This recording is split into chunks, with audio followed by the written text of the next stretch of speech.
If there's one thing that defines Peter Griffin, aside from his love of beer, his questionable parenting, and his ability to turn any situation into absolute chaos, it's his astonishing resume. The man's employment history makes Homer Simpson look like an accountant who's been at the same desk for 30 years. Over more than 2 decades of Family Guy, Peter has cycled through jobs faster than most people change socks, and somehow, despite countless firings, explosions, lawsuits, and moral catastrophes, he always ends up right back where he started, sitting at the Drunken Clam, proud of another disaster well done. So, how many jobs has Peter Griffin actually been fired from? And what does that say about the absurd but strangely relatable world of Family Guy? Let's dig into the chaos, chronologically, comedically, and completely out of HR protocol. When Family Guy began in 1999, Peter was a working-class everyman, a blue-collar dad providing for his family at the happy-go-lucky toy factory. It was the perfect setup, a middle-aged guy in a dead-end job making teddy bears and somehow managing to screw it up every week. What the? Are you sleeping on the job? No, there's a bug in my eye and I'm trying to suffocate him.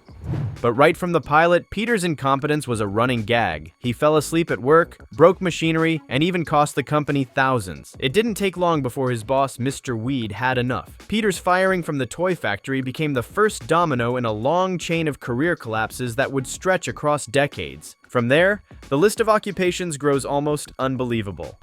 After being fired, Peter briefly tried his hand at a variety of gigs, each one more ill-fitting than the last. He was a fisherman in a fish out of water, and naturally, he managed to sink his own boat. He became a Renaissance fair jouster, only to be impaled in spectacularly comic fashion. He worked at a brewery, a car wash, a fast food restaurant, and even the Pawtucket Patriot Brewery, where he finally seemed to find his calling, until, of course, he messed that up too. But what's fascinating is that Family Guy treats Peter's job losses almost like social satire. Every time he gets hired or fired, it's poking fun at something. Corporate greed, laziness, nepotism, or just the random chaos of the working world. Peter isn't just incompetent, he's a caricature of the American worker trying to find purpose in an economy that doesn't make sense. He's fired for drinking on the job, for moral reasons, for breaking things, or simply because his stupidity defies logic. One of the most memorable examples is when Peter became a fisherman in Season 3's A Fish Out of Water. After watching The Perfect Storm, he decides to follow his dream and become a professional fisherman. Naturally, he nearly kills his crew, sinks the boat, and ruins the business. Yet instead of learning a lesson, Peter just shrugs and moves on to the next idea, proving that self-awareness has never been part of his benefits package. Peter, catch! Ow! Don't throw stuff at me, Joe. Peter, shoot him! Oh, yeah, right. There's a pattern to Peter's career arc. He gets a job, screws it up, somehow turns it into a media sensation, gets fired, and then reappears a few episodes later employed somewhere else with zero explanation. It's part of Family Guy's elastic universe. Continuity is optional, chaos is guaranteed. Take his time as a fisherman, followed by his stint at Pawtucket Brewery. On paper, this was the dream job. Beer, buddies, and no real responsibilities. Peter even rose to a semi-managerial role under his boss, Angela, voiced by the late Carrie Fisher. But Peter's sense of initiative involved staging drinking contests, disrupting production lines, and once declaring himself beer god after drinking an entire keg solo. Not exactly OSHA compliant. Yet in a weird way, the brewery job showed flashes of competence. It was one of the few times Peter seemed to enjoy his work. He bonded with his co-workers, and the episodes at Pawtucket often had some of the show's most grounded humor. It was a workplace parody mixed with absurd family drama, and for a while, you almost thought Peter might finally have found his fit. Then, inevitably, he got fired again after accidentally tanking production with one of his innovative ideas. Over the years, Peter's job list expanded to over 40 different roles. Fisherman, security guard, police officer, fast food employee, office worker, actor, clown, lumberjack, restaurant critic, TV talk show host, and even the freaking emperor of a micronation. Yes, Peter once declared his house to be its own country, Pretoria, just to avoid paying taxes, and naturally he got fired from being president after starting a war with the US Army. Only Peter Griffin could lose a job that he invented himself. Some of Peter's firings are quick gags, blink and you miss it throwaways that highlight how disconnected he is from any real adult responsibility. Others become entire episode plots. In Patriot games, Peter becomes a professional football player after impressing scouts at a high school reunion. He's briefly successful, but is quickly cut from the team after excessive celebrations and showboating. All right. I made a touchdown. Griffin, you're fired! The morale? Peter is talented at exactly one thing, messing things up spectacularly. What's fascinating, though, is how Family Guy uses Peter's job failures to lampoon American culture. His firings aren't just about stupidity. They often mirror the absurd expectations placed on working-class people. He's overworked, underqualified, and constantly sabotaged by his own delusions of grandeur. Whether he's trying to become rich, famous, or just appreciated, Peter's downfall is always tied to his ego. It's a satire of the American dream gone hilariously wrong. Then there's the jobs he somehow gets promoted in before being fired. Remember when he became a real estate agent? He sold houses by lying about everything, including whether or not the place was haunted. Or when he joined the local police force, only to abuse his power immediately. He even became a pirate once, literally commanding a ship through Quahog Harbor before running it aground. Each time the same pattern repeats. Initial excitement, total disaster, instant termination. Some fans have actually tracked his jobs meticulously. According to fan compendiums and Family Guy wikis, Peter Griffin has held over 70 distinct jobs, with at least 35 confirmed firings, and that's only counting on-screen canon. Off-screen mentions and cutaway gags add even more, like the time he claimed to have been a dolphin trainer for 6 minutes. And yet, despite the chaos, there's something enduringly lovable about Peter's endless attempts to reinvent himself. He never stops trying. Every firing becomes a reset, a comedic loop where the show can play with any setting, any genre, any absurd idea.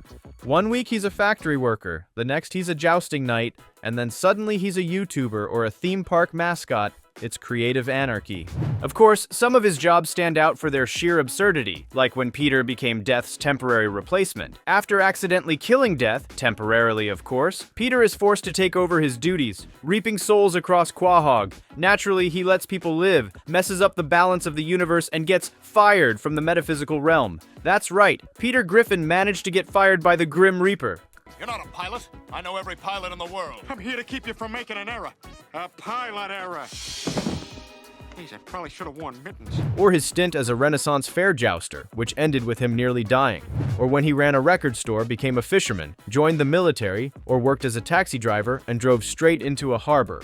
Each firing is a small catastrophe that somehow resets the show back to normal. But underneath the absurdity, there's a rhythm, a structure. Every job change lets Family Guy explore a new corner of American life. Peter's firings become a lens to parody everything from capitalism to celebrity culture to blue-collar burnout. His failure is universal. It's the ultimate everyman trait turned up to 11. Take, for example, Peter's brief career as a news anchor. He gets the job after ranting on live TV about meaningless topics in the What Really Grinds My Gears segment. His blunt, clueless opinions make him a hit. Until, inevitably, he says something so offensive that he's instantly fired. It's a perfect meta-joke about outrage culture, attention spans, and how people like Peter become famous precisely for being terrible. Peter Griffin, white hair, very credible. Thank you so much. Coming up, Lost Dog comes home. One piece at a time. And that's where Family Guy's genius lies. Peter's firings are both slapstick comedy and sharp commentary. They reveal how easily fame, work, and identity blur together in a culture obsessed with reinvention. Peter Griffin is the worker who can't stop failing, but he's also the guy who refuses to quit, because quitting would mean acknowledging reality. By season 20, even the show itself starts riffing on this pattern. Characters point out that Peter seems to have a new job every episode, and Lois casually mentions his firings as if they're as routine as grocery shopping. The writers lean into the absurdity. Peter's resume becomes an infinite loop of delusion, incompetence, and cosmic luck. You could argue that Peter's firings are Family Guy's backbone. They allow the writers to explore different worlds, factories, offices, TV studios, pirate ships, without ever changing the show's formula. It's the sitcom equivalent of a video game respawn. No matter what happens, Peter starts fresh the next episode, unharmed and unemployed. And yet, for all his failures, Peter remains oddly optimistic. There's a kind of freedom in his chaos, a refusal to accept the rules of adulthood. Most people fear losing their jobs. Peter just grabs another beer and says, "Hey, it'll work out." It's both idiotic and liberating. In a world obsessed with productivity, Peter Griffin is a hilarious reminder that sometimes doing everything wrong is its own form of rebellion. Of course, there's one last question. If Peter's been fired from so many jobs, how does the Griffin family survive financially? The show never truly answers that. Sometimes Lois works, sometimes their finances just magically reset. Occasionally they win the lottery or stumble into money through one of Peter's schemes. It's cartoon logic at its finest. The economy of Quahog doesn't follow the laws of man or God. But maybe that's the point. Peter's job history isn't meant to make sense. It's a playground for satire. Every firing resets not just Peter's life, but the audience's expectations. He's both victim and villain, fool and philosopher, lazy slob and eternal dreamer. In his chaos, there's weird consistency. So, how many jobs has Peter Griffin been fired from? Depending on who you ask, somewhere between 35 and 70. But more importantly, every one of those firings tells a story about who Peter is. A man who will always fail spectacularly, laugh about it, and somehow come out fine. The show often uses Peter's work life as a mirror for how he sees himself. Whenever he's fired, he doesn't spiral into despair. He reinvents himself instantly, usually in the most ridiculous way possible. When he gets fired from the brewery, he doesn't file for unemployment. He becomes a cowboy, or a TV personality, or a pirate king. There's a strange resilience in that. A kind of delusional optimism that feels, weirdly enough, almost admirable. Peter Griffin doesn't have imposter syndrome. He has inverse imposter syndrome. He believes he's qualified for literally anything, even if he has no clue what he's doing. One episode that captures this perfectly is Peter Problems. After being laid off yet again, Peter suddenly realizes how little he's accomplished in life. In typical Family Guy fashion, he overcorrects, deciding to prove his manhood by taking on absurd tasks. It's an existential crisis wrapped in ridiculous comedy, showing that under all the idiocy, Peter's firings actually hint at something deeper, a fear of being ordinary. Because that's the irony. Peter doesn't want stability. He wants excitement. Routine bores him. He'll sabotage a good thing just for the thrill of chaos. When he's at Pawtucket Brewery, things are fine. Steady job, good pay, free beer. But give it a few episodes and he's turned it into a circus act. It's as if the writers are saying that in modern life, monotony is scarier than failure. Peter would rather get fired spectacularly than fade into background normality. Why not you like and subscribe to secure your job?